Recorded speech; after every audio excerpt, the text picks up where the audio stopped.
The modern studio building of one of the internationally renowned of Goldsmiths graduates lies a few stops on the bus from King's Cross, once again in East London.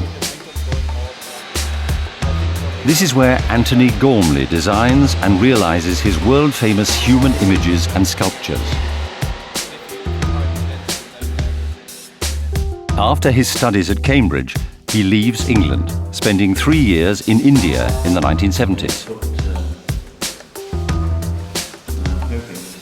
It was hippie time, it was drugs and sex and alternative consciousnesses.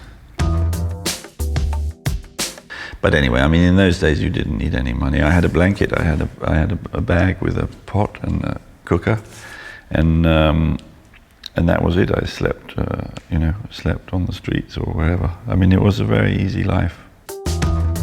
Back in England, life is harder. His first home is an old houseboat. I was getting very bent. Anyway, this little boy said, hey, mister, you want a house? You want a house? I got a house. I said, yes, I need a house quite badly. He said, well, take that one. And it was an empty house. I climbed in through the back window, and we lived there for 10 years. Bodies and space. These are the themes which characterize Antony Gormley's art.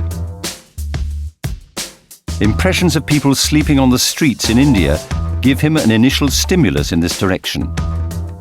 He makes casts of his friends using cloths dipped in plaster. They were the first direct, in a way, impressions of a living body taken through plaster into this kind of intimate architecture. A method which leads on directly to his current work. At this time, money is in short supply. The artist studies at Goldsmiths College and teaches on the side. Additional income? Insurance claims. I sent 3 works to Milan for the first exhibition.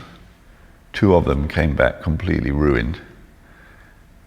And so that was important. That first cheque that came from the insurance company of £3,000, that was fantastic. You can live for a year and a half. Success comes in the 1980s. Taking part in the Venice Biennale in 1981 gives him an ambivalent impression of the great international art world. These big fights, Julian Schnabel, Anish Kapoor, you get out of my space, I need more space, I want that wall, you can't do that there. And just like at kindergarten, when somebody pinches your bricks. In 1994, Antony Gormley wins the prestigious Turner Prize. His projects are exhibited worldwide. All of the work still starts, more or less, with a moment of, I would say, intense and real existence, like, me being molded. These casts of body parts are the basis of all the sculptures, which are made first of all as models, and then in close cooperation with assistants.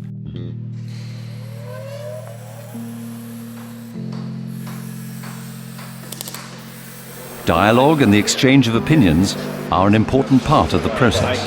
I think that this is quite important. It's very important to me that I'm not just asking for labor, and I'm not just asking for, in a way, them to follow instructions. The basic rule of the studio is if there's anything that you are doing that you think can be done better, you have to do it. And if you don't do it, you have failed. Antony Gormley makes great demands of himself and his assistants. Every single thing you make has to, in a way, again argue for its own existence.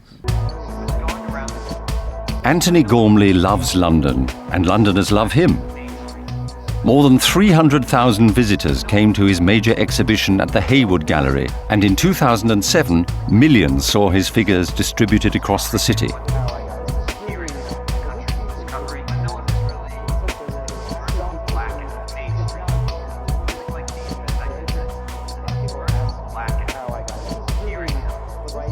It was a great experience working with Antony. He is an incredibly energetic man.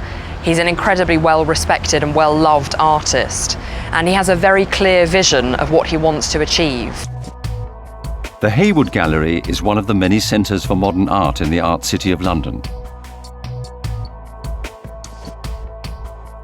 The numerous shows on offer compete for attention, and this enlivens the art scene and provokes discussion. We're all competing with each other, and at the same time, hopefully, as we all try to create an audience for art that grows in the city, we're all helping each other. So, but it's a very competitive environment, and what I think we're all hoping is that the appetite for art grows stronger.